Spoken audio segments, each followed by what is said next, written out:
Okay, so before we go over this report, I just want to mention if you scroll down on this video to some of the text, you can read about the different ratings, overall ratings or inspection performance ratings, so that you can understand what the rating is uh, at the different percentage levels. So just wanted to mention that real quick, and now we'll go ahead and jump into the video. Okay, so we're going to be going over the SolarCheck Pro report. Now, when you calculate performance, you're going to be automatically taken to this report so that you can review it. And this is also what the client sees. So we've got the report title up, the address, the client. Obviously, we have some test information in here right now, but this is really great for the client-facing side because they can see how this system is performing right off the bat. So they're gonna get a production score. It's basically, 1 through 100, 100% being great. And it can be over 100% in some cases if the system is performing better than expected. If you have an extremely high score, you may have put some information in wrong or got your reading from the wrong area. So that's something that you want to double check. Like if you see a score of 150, that's as high as it goes. You may have done something wrong if you're seeing that type of score. So first of all, it's going to give us the system size at a glance, and this is the expected output. Now, the expected output is generated from, first of all, what was the irradiance at the time of inspection, and then what are the system specs.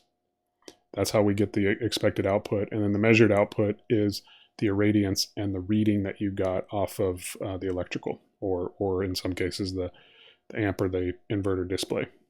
We have a recommendation here. You can see this was a slight deviation at 92.8%. Slight deviations, it has kind of a standard observation here.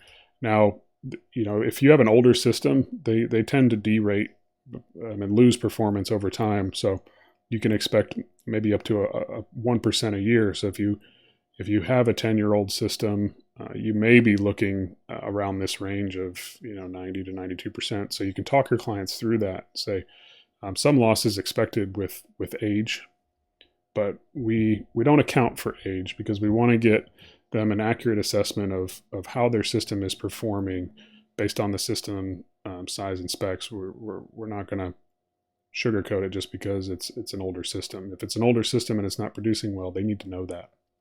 You can edit this recommendation however you see fit. This will be a client-facing report.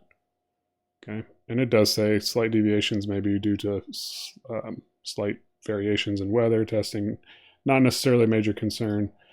And then again, if you wanted to add in here that the system was a little bit older, I believe it does update with that when you have a system that's over 10 years old. So just make sure you read through this and it's accurate for what you're putting out. And then this information is then depicted in this chart. So we have a bell curve early in the morning, late in the evening. Expected output is obviously highest around solar noon. And then this was our measured performance or output. So it's pretty close to what we would expect. And then we've got our estimated energy production and savings. This is based off of PV watts. I have a whole module on this, so we're not going to go into too much detail, but it is going to project based on the system size, if it were performing optimally, how much they could expect to save. And this is based on their location. So that's where it's very important that you put, the street number, name, city, state, zip code in so that it's pulling accurate coordinates. And that's what PV watts is great at, is determining what location it is and what the weather conditions are expected. And then it's basing it off of what the energy rate is. This energy rate is set in the admin settings. So the administrator or owner would have access to that. And we typically recommend that they just put in an average for the area. So if you're, say, in a certain location, then you just want to put in what is the average. And then you can modify that. So if you know that your client has a energy or a bill that has what the price per kilowatt hour is, you can adjust it to their specific situation. So if they have their electric bill, you can adjust it, and that is done in the system info section. Actually, I believe it's in the measurement section, but it says inspector override. We kind of went over that a little bit. So you do have monthly estimated savings and estimated annual savings. Now, this is based on the system performing optimally. So if you're at 92%, 92, 93%, you can expect roughly 92, 93% of these numbers. And all of that is explained here. There's a nice disclaimer that talks about this. You do want to make sure that this chart is shown on the report before you share it. If you generate the report and you don't have service, cell service or Wi-Fi, this will not get generated. It needs the internet to look up this information and generate. It'll just be missing from the report. So down at the bottom, I'll show you where you can simply hit a button to regenerate the report, and that should appear, assuming that you have a good connection. You got the testing conditions at the time of inspection. This is just all the information that you gathered. What time did I take the reading? What was the temperature?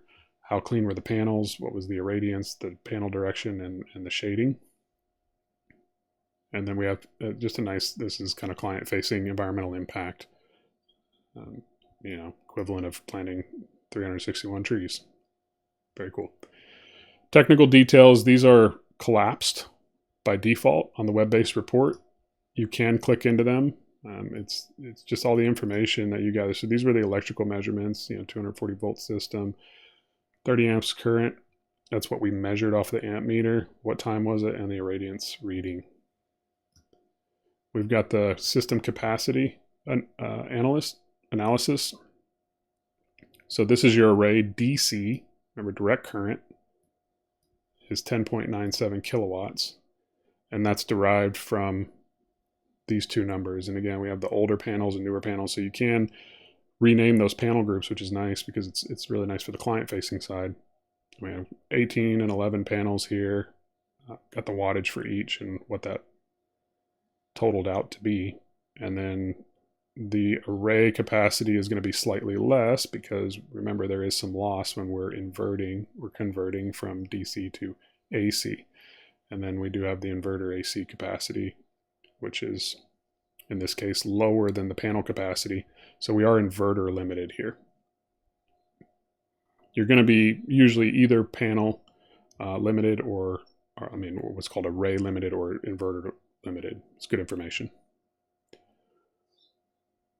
Typically, you're going to be inverter limited with a good design system, but that's subjective. The more panels you have up on the roof, the better you're going to do in low light conditions, and you're probably going to have some inverter clipping. Okay, so we got some technical production details. This is more of the PV watt system integration. And then all of the equipment details that we gathered. So older panels facing south, every piece of information that we gathered is all here, very digestible in the report. So we've got the two panel groups here, manufacturers, and then the inverter information here, interconnection, so our backfed breakers, and then our battery storage. And if there is no battery storage, this will just be omitted from the report. And then lastly, as we're wrapping things up here, the estimated remaining life of the equipment. This is very valuable to the clients to know, hey, here's how old the system is and here's what I can expect out of them. In this case, 50-year year estimated life of panels typically, and they've got 84% life remaining. So they got plenty of time on the panels. This micro inverter is 8 years old with a 25-year expected life. So they've got, 17 years remaining on that. Good information for them.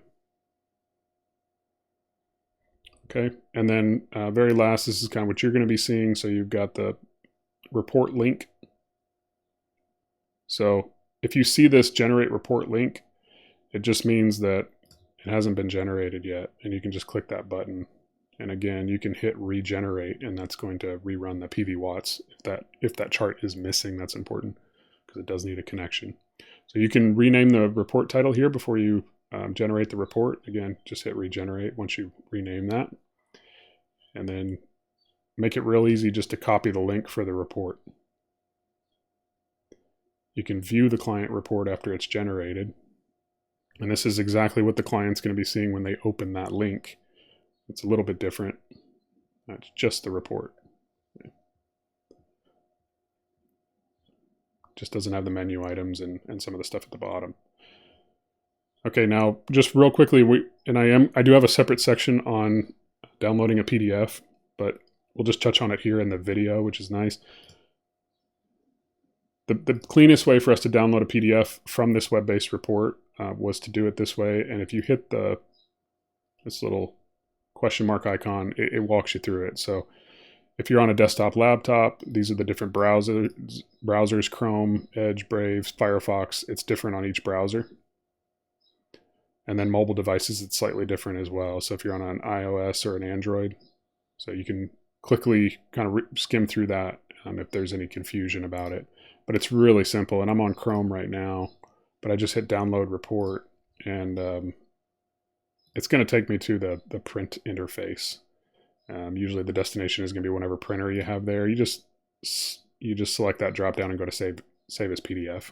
Really, really easy, and then hit the save button. So it's good for you to know that if your clients need a PDF, you can walk them through that, or at least point them in the right direction. And it gives you the same report. It's just broken up by pages, and all of the collapsed information is going to be open. So that's a quick overview of the report, and we will move on.